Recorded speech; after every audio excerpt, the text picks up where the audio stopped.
Hello and welcome to today's video where I'm going to go over my MSI All Pros. Here we're using 100% stats just like I do at the end of every split. All stats considered equal, and we just look at the numbers and in the numbers that the players were first or second in their tournament or region. So the 7 stats that I used were KDA, CS per minute, kill participation, damage divided by gold, the return on investment stat, or however you want to look at it. And then I did gold difference myself as well as CS difference at the end of what I consider to be laning phase throughout the event, which was when the first turret fell. Lastly, I used champions played, so champions divided by games played as a 7th stat. So these are the players that ranked first, second, third when we take all those stats and we simply, add them up. So let's do this. So first team is Keen in top lane. So Keen, that's no surprise. He looked like he was one of the best, if not the best top laners at the tournament. He was first in kill participation in his role at 62.3%, so over 3 out of every 5 kills. Second place in KDA at 3.5. By the way, these stats as far as KDA, KP, CS per minute, and then even the damage divided by gold, I utilize Games of Legend, gol.gg, and champions divided by games. I mean, hell, you could use Leaguepedia, you could use Game of Legend if you want to just determine how many champions a player played. KDA 3.5, that was second in top. Damage divided by gold 1.35, second. And then gold difference at the end of what laning phase was to me, 231 gold ahead on average against his opponents. Something to also note, I kept, these are all the gold difference, CS difference. Those are only stats from the main event.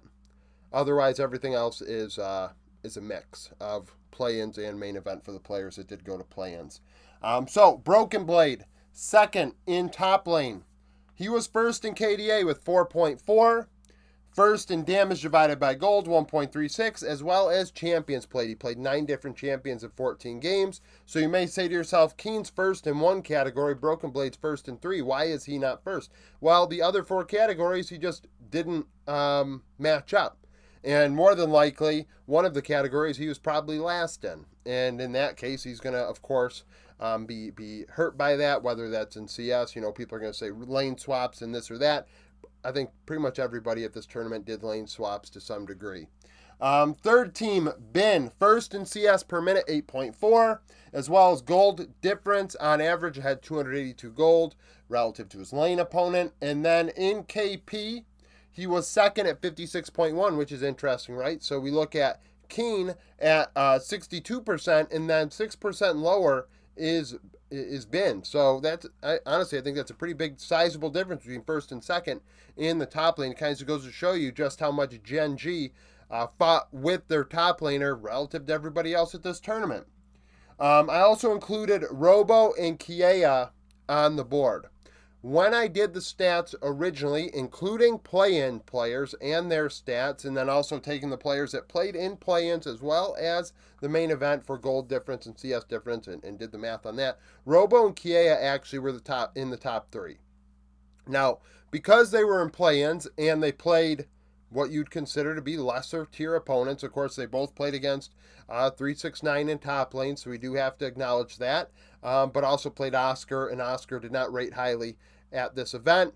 I think only Impact was worse in terms of the 18. No, Asia probably. Yeah, so I guess Oscar was probably 6th out of 8 when I think about it. So those two, though, excellent play-ins.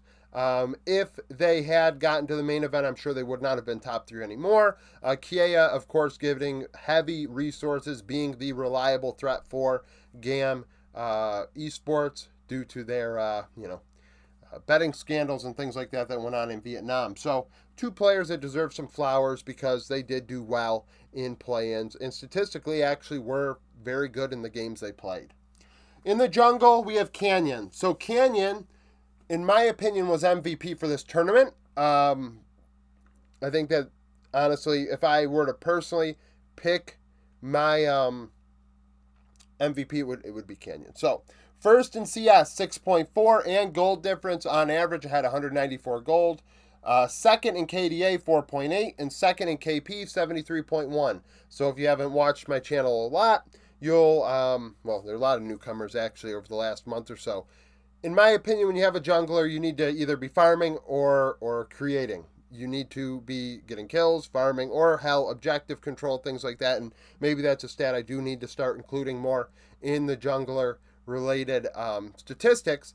But what I'm trying to say is if you're doing neither, like if you're not getting kills and you're not getting farm, frankly, the whole creating pressure and things like that, I mean, we can't tangibly look at how much gold a team is losing, easily. So, I just kind of look at the farm and I look at the KP. And if you're doing neither, that's not great. And if you're doing both, that's good. Like Canyon, 6.4 CS, that's a carry type farming rate. Anything above 6 is certainly in that category.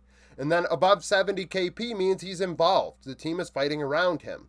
And that's not a big surprise because gen.g tended to fight in the mid to late game more so than the early game more often than not. Second team, Razork, which I'm sure will surprise people, but he was first in damage divided by gold, 1.27, so he was the biggest damage dealer of the junglers at the event, and second in CSD, ahead 6 CS on average against his opposition's jungler, and the rest of the stats, he was solid enough to stay in second place, so third through probably third, fourth, and etc. Third team, Tien. Second in CS per minute, 6.3, and that's where you're going to say, really? That's all that it took to get there? Like I said, if just like Razork, if they're third and fourth and everything else, and everybody else is maybe first but seventh, eighth, and this or that, like you can be great in one category, but at the same time, you might be inting your face off. And let's think about it for a second. Shun may have got to the finals, but Shun's laning numbers in terms of the early game for the jungle were awful. You saw it in my video a couple days ago. On average, behind 10 CS, 195 or so. It was either 169 or 195, which I don't know why those two numbers are one or the other, but it was like that. Like it was terrible for Shun. Like honestly, Shun may have been the biggest disappointment at this tournament, because he got gapped by Canyon, and he also did not dominate the players he should have. So that was neither here nor there. And Owner did work, but then sometimes he just simply didn't. So there's that. Mid lane, we have Chovy. First in KDA, 5.7. First in CS, 9.3, as well as damage divided by gold, 1.97. So very strong numbers out of Chovy. High resource, dealing a ton of damage. I think he had 864 DPM. A lot of DPM out of Chovy. And then second in CSD, on average, had 11 CS against his opponent. Keep in mind, gold was only 25. So his gold difference was probably fourth or fifth out of the 8 mid laners I had here. Knight, first in champions played. 10 champions in 22 games played. So the most diverse champion pool used at this event in the mid lane. Second in KP, 67.7, so 2 out of every 3 kills Knight was involved in for BLG. In gold difference, I had 277 gold on average at the end of laning phase. Third team, Caps, first in gold difference, 629. Think about that. Caps had 629 gold on average. Knight was second at 277. And this is where somebody could say, yeah, but you should use standard deviation. It's like, yeah, if this was a full-time operation, I agree, but this is not. So 629 gold is a hell of a lot more than 277. I mean, that's a big difference. That's like the Keen and Bin difference in my opinion. CSD on average I had 11. So in the end, the math was slightly higher than Chovy, like I think 10.8 versus like 10.6 or something. Second in KDA, 4.6, as well as CS, 9.2.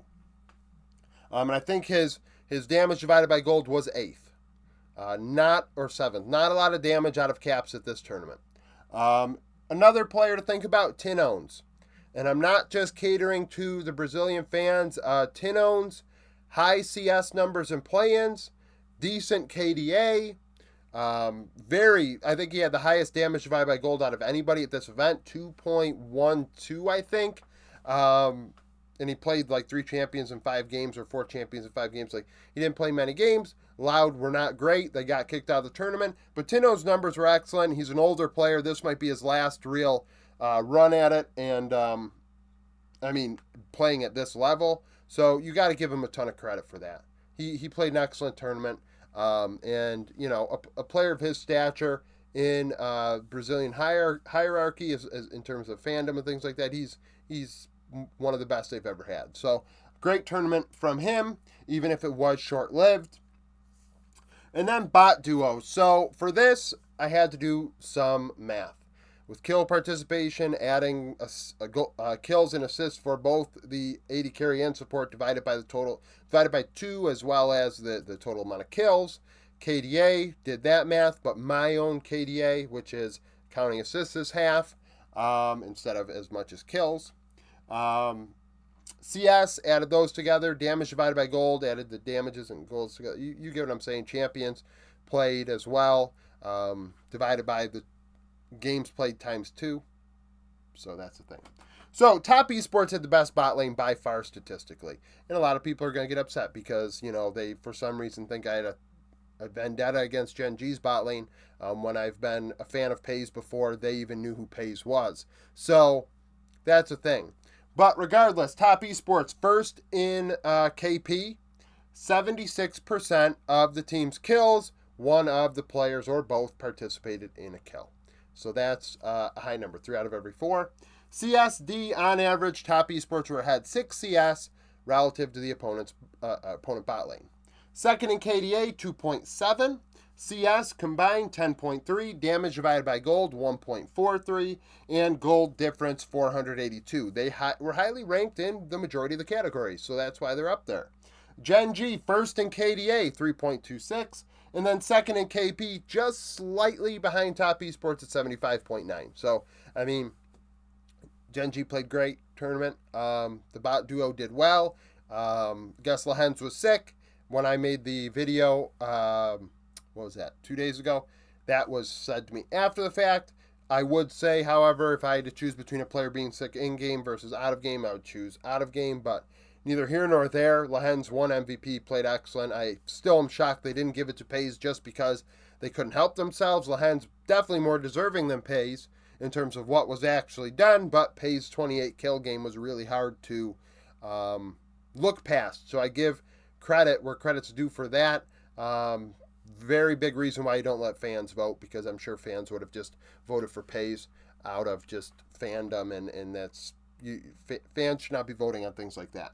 G2, third-rated bot lane. So, first in gold difference, on average ahead, 507 gold compared to enemy bot laners. And second in CS combined at 10.3, so tied with top esports. You're going to say, where's T1's bot lane? Well, statistically, they weren't as strong. Not a ton of damage out of that bot lane. Probably because of the Senna bot lane, right? So if you're relying on Senna, you're playing weak side, that's going to hurt players in this. Doing it this way with stats, I acknowledge it benefits carry-oriented players because a facilitator is not going to deal a lot of damage, but also you'd like to think that facilitator won't get a lot of gold. But then again, you're going to be like, hey, why don't we give them gold so they get defensive items? Well, still working on the return on investment stat to include that. Somebody did message me during MSI, and we've worked on it a bit, trying to figure out how to properly account for facilitators and defensive stats and things like that, as well as trying to include supports in that number.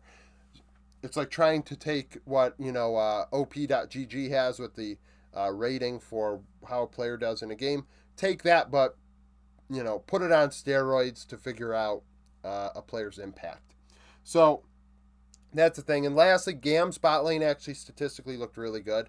I think they came out positively at from play-ins in the laning phase. So honestly, for Easy Love to come out positively would be something to commend, given his stature and the situation GAM were in prior to this event. So thank you for watching this video. If you liked it, like it, subscribe to the channel for daily League of Legends content. Follow me on Twitter, join the Discord, become a YouTube supporter, and I hope to see you again tomorrow.